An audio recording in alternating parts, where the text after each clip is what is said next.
Então a nossa missão de hoje é aprender a fazer cálculos acumulados no Power BI utilizando o DAX.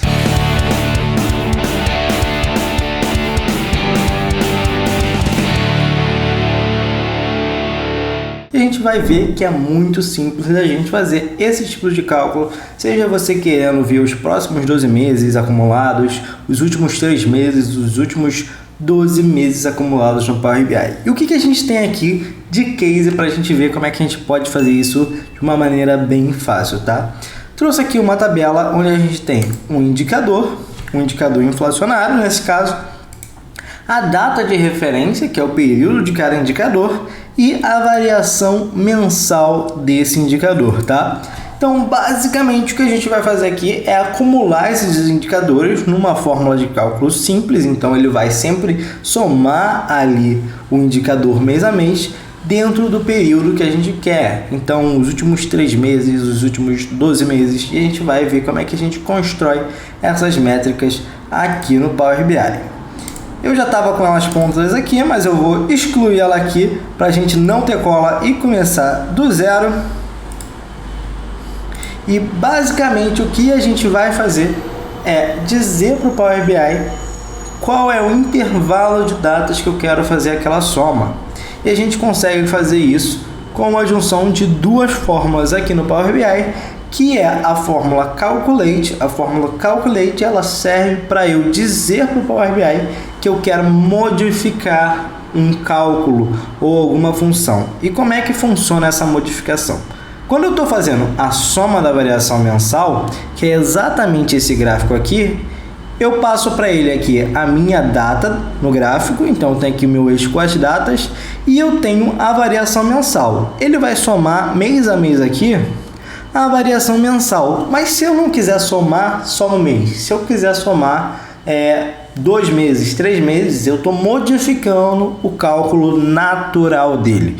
Então, para isso, eu tenho que usar a fórmula Calculate na hora que eu estiver escrevendo a minha fórmula. E a função Dates in Period, que é para a gente especificar por qual período a gente quer fazer essa modificação. Então, para a gente começar e ver que é muito simples, eu vou vir aqui na minha tabela inflação, vou selecionar ela aqui e vou clicar em nova medida aqui em cima para a gente criar a nossa medida dentro dessa tabela. Aqui eu vou botar variação mensal acumulada e vou colocar aqui, por exemplo, 12 meses. E para a gente começar aqui a nossa fórmula é bem simples, a gente vai começar pela Calculate. A Calculate ela tem dois argumentos. O primeiro argumento vai ser o cálculo que a gente quer fazer, poderia ser soma, média, mínimo, máximo, etc. Qualquer tipo de cálculo que você queira fazer aqui no Power BI. Nesse caso, a gente vai fazer a soma da minha variação mensal do meu indexador. Então, eu vou colocar aqui a fórmula soma e vou escolher a coluna variação mensal, que é onde eu tenho os números que eu quero somar. E depois disso, eu vou dar um vírgula aqui e o segundo argumento aqui da minha função Calculate é justamente qual filtro que eu quero fazer. Qual é a especificidade desse cálculo que eu quero aplicar aqui no Power BI.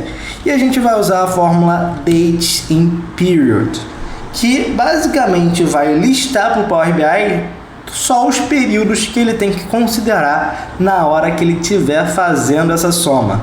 E para a gente usar essa fórmula também é muito fácil. A gente vai primeiro passar a coluna de datas que a gente quer, tá?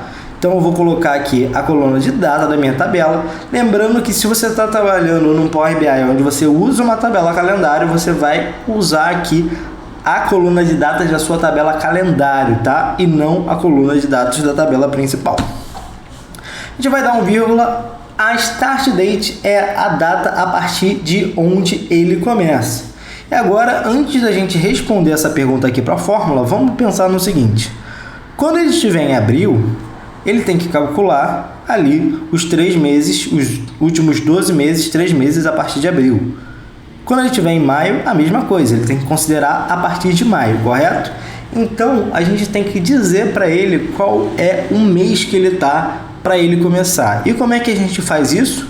A gente vai calcular aqui dentro da fórmula qual é o maior mês quando eu estiver em junho, qual é o maior mês quando eu estiver em abril, porque o maior mês sempre vai ser o mês que ele está aqui na minha tabela. Então eu vou colocar aqui a fórmula max e passar novamente a coluna de data, porque assim ele sempre vai pegar o mês que ele está, a maior data aqui em dezembro, a maior data em novembro, a maior data em outubro, que vai acabar sendo a data do próprio mês. Então isso é uma fórmula dele saber por onde ele vai começar o cálculo. E depois ele pergunta para a gente qual o número de intervalos que a gente quer. A gente quer 12 meses, 3 meses, etc. Eu vou botar aqui menos 12 porque eu quero os últimos 12 meses para trás. Eu não quero os próximos 12 meses. Se eu quisesse ver também uma visão futura, era só eu tirar menos aqui e deixar só 12. E por último, é só a gente escolher o intervalo agora. Então eu posso querer os últimos 12, o quê? 12 dias, 12 meses, 12 trimestres ou 12 anos. Eu poderia colocar qualquer um desses aqui. Então eu vou colocar 12 meses aqui. Vou fechar minha fórmula. Vou fechar aqui e vou dar Enter. A gente já criou então aqui o nosso cálculo acumulado de 12 meses. Eu vou copiar o meu visual agora.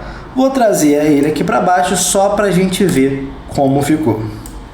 Observe que aparentemente ele está reproduzindo exatamente aqui a mesma situação aqui em cima. Isso acontece porque essa fórmula ela não funciona tão bem quando a gente está trabalhando com hierarquia aqui no Power BI, tá? Então o que eu vou fazer aqui?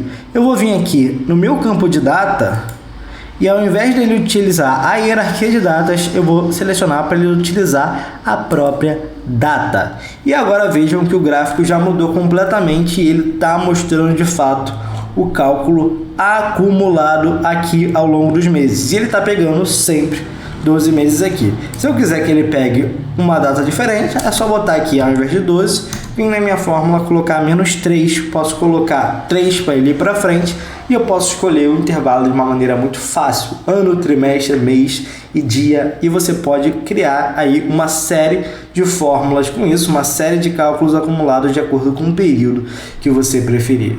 Se você gostou dessa aula, deixa seu like aqui embaixo, deixa seu comentário me dizendo o que você achou, o que você gostaria de ver além disso, porque assim a gente consegue continuar produzindo conteúdo de qualidade para você. Fico por aqui e até uma próxima.